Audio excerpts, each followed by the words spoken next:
Cordial saludo a todos y todas. Esta semana vamos a trabajar el afrontamiento positivo del estrés en policías y militares durante un periodo crítico de salud pública, que como hemos venido hablando es la pandemia del COVID-19. Sin embargo, vale la pena nuevamente recordar que el hablar en este contexto no significa que podamos retomar muchas de las cosas que hemos leído y que hemos trabajado en clase, también en la cátedra Scofapsi, para otras situaciones de crisis, pero particularmente estamos contextualizados precisamente en lo que refiere a estos cambios en las dinámicas y las afectaciones, sobre todo en salud mental. Como nos pudimos dar cuenta en la cátedra Scofapsi, definitivamente aquí hay una voz muy fuerte del campo de la psicología de la salud. Eso no significa que para hablar de problemas de salud mental o situaciones que generan estrés, ansiedad, depresión o síntomas que se asocien a estas condiciones, solamente podamos hablar desde el campo de la psicología de la salud, pero sí hay una fuerte asociación.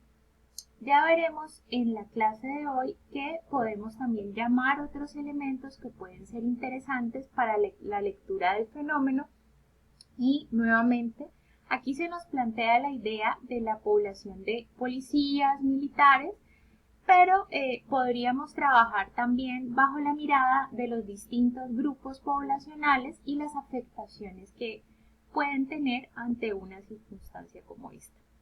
En el siguiente video que les voy a compartir para esta semana, un amigo que es profesor de la Escuela Naval de Guerra de Río de Janeiro nos va a hablar un poco de su perspectiva frente al afrontamiento del estrés en estas situaciones, especialmente para los estudiantes de la Escuela Naval. Y precisamente como está en un contexto, en un país diferente, que ha tomado unas medidas muy distintas, pues también vamos a ver entonces cómo funciona este tema de la educación. Un poco también lo traigo a colación porque en sesiones pasadas algunos de ustedes manifestaron el interés del trabajo desde lo educativo y quería mostrarles cómo los distintos campos se traslapan, se encuentran en estas poblaciones. Entonces también podemos hablar definitivamente en esta población de situaciones de estrés, de ansiedad, pero también centrada en el fenómeno de lo educativo. Nos encontramos entonces que el modelo transaccional es el que marca la postura de los autores de este capítulo y de la conferencista que precisamente nos habla de esas manifestaciones y esas respuestas físicas que se asocian a condiciones. En este caso nos vamos a centrar más en el estrés y la ansiedad como fenómenos que están fuertemente asociados. De igual manera, vemos cómo se señala a la población de los policías y los militares como una población que tiene unas cuestiones que la hacen vulnerable en tanto el rol que desempeñan. Y miren lo paradójico, ¿no? Usualmente el concepto o la noción de vulnerabilidad suele estar asociado con aquellas personas que parecieran tener unas condiciones de mayor dificultad en términos económicos o en términos de acceso a servicios, a derechos, pero vemos también como algunas condiciones emocionales y algunos roles sociales representan también cierta vulnerabilidad precisamente porque el imaginario social es que estas figuras deberían representar autoridad o deberían entonces poner el orden y también en el lado contrario de la moneda también ciertos grupos sociales perciben la dificultad de esta población en mantener el orden, en desarrollar unos roles específicos ante la sociedad de control y regulación y genera en algunos rechazo, en otros un sentimiento de afiliación y esto depende de muchas circunstancias. Lo hemos visto, por ejemplo, con los casos nacionales que ya son de conocimiento de todos, también a nivel internacional y cómo es sumamente importante el trabajo de fondo y el trabajo de acompañamiento psicológico con esta población precisamente porque se encuentran ante niveles de estrés muy altos, especialmente en periodos de crisis. Y cómo existe la dificultad, especialmente en los contextos latinoamericanos, pero en general en América suele ser un problema muy grande, y es cómo las personas que forman parte de estas fuerzas del orden no necesariamente son las personas que tienen las condiciones de base para hacerlo, las condiciones psicológicas. Vemos cómo, especialmente aquí en Colombia, el acceder a la milicia, el acceder a la policía suele ser un medio de ascenso social para personas que no tienen posibilidad de acceder a otras formas de hacerlo. Y muchas veces también nos encontramos en las universidades, por ejemplo, personal de la policía, porque gracias al estar en la policía les es posible acceder a una profesión. Entonces, allí nos encontramos con varias cuestiones que hacen muy difícil precisamente el ubicarse bajo este rol y que implican en sí mismas ya situaciones de presión muy altas.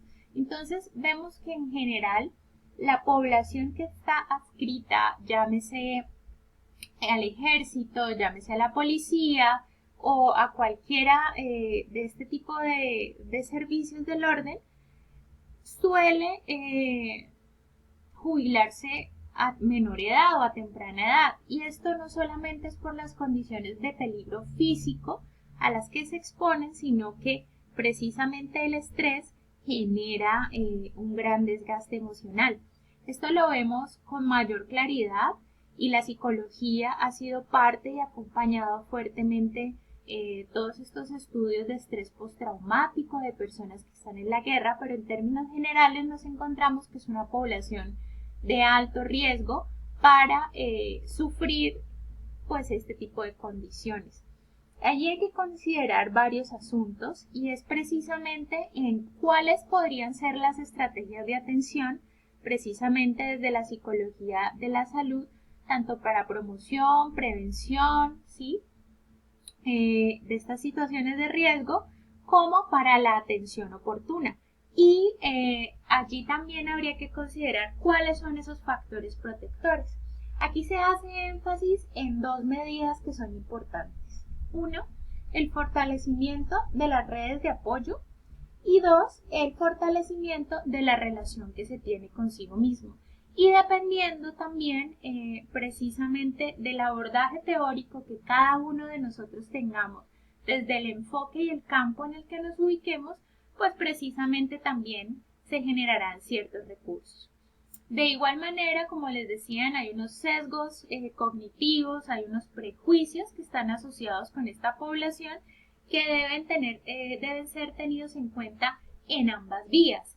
Es decir, también cómo la población general percibe a las personas que desempeñan este rol, pero también cuáles son las expectativas que tienen sobre sí mismos o sí mismas estas personas que forman parte de estas fuerzas en particular. Entonces, todas estas cuestiones hay que tenerlas en cuenta. Entre las estrategias de atención, aquí se nos sugieren varias, como el mindfulness, que podría ser también una estrategia interesante. Voy a agregarles un video que no es propio, pero un poco para que puedan conocer más de esta tendencia de abordaje.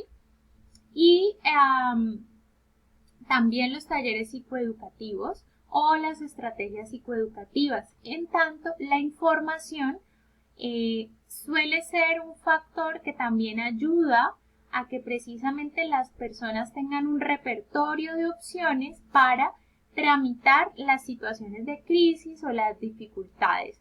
Es decir, en la medida en que también podemos comunicar y que también podemos producir medios de información claros, precisos, oportunos y adecuados, pues como ya lo hemos trabajado en otras sesiones, podemos aportar a un mejor manejo. Esto lo trabajamos precisamente con la noticia que desarrollamos en la infografía y el ejercicio que hicimos en clase, y espero que bajo esa misma lógica podamos realizar el video reflexión para la segunda actividad evaluativa. Aquí yo les planteo, y miren que en términos de promover el afrontamiento positivo, el afrontamiento adecuado ante las situaciones de crisis, el repertorio es muy amplio. ¿Y cómo podríamos llamar distintas teorías? Por ejemplo, una que ustedes ya habían mencionado, que es todos estos procesos de autorrealización de Maslow. También podríamos hablar desde el desarrollo personal en Erickson.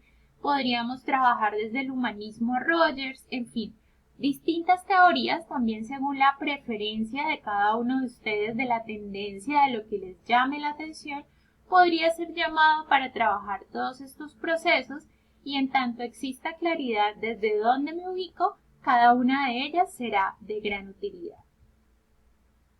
Como vimos en este capítulo, son varias las personas llamadas a aportar a la escritura del texto, pero la conferencista principal y la autora principal de él es Constanza Londoño, que está asociada a la Universidad Católica de Colombia.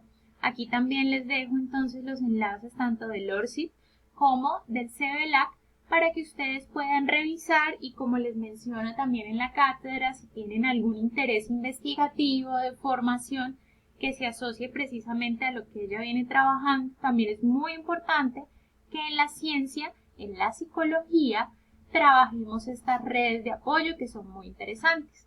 Yo les comento, Hércules es la persona que les va a hablar en el siguiente video de su experiencia y él es docente desde el campo de las ciencias de educación. Y aquí nos encontramos una oportunidad muy interesante de los trabajos transdisciplinares o interdisciplinares. Nosotros venimos trabajando en varias investigaciones en conjunto y actualmente estamos desarrollando un proceso para visibilizar al sujeto analfabeta y estamos trabajando ese proceso en ambos contextos y revisando precisamente cómo los maestros y maestras de alfabetización pues definitivamente desempeñan un rol esencial. En esa medida nosotros también podemos llamar a distintas personas y sería ideal para los que están desarrollando sus procesos de trabajo de grado que se lo empiecen a pensar desde también qué autores, ya sean nacionales o internacionales, que en el momento están trabajando, podríamos llamar y podríamos incluso escribirles. La mayoría son bastante generosos y es posible hacer los contactos del caso para esos trabajos que se puedan alimentar de distintas visiones. Muy bien, esto era lo que les quería comentar en este video. Les voy a compartir, este será el video número 1 de esta semana y el siguiente video va a ser el video del profesor Hércules Honorato, que nos va a contar su experiencia como docente en la Escuela Naval de Guerra. Les agradezco su atención y espero tengan una muy buena semana.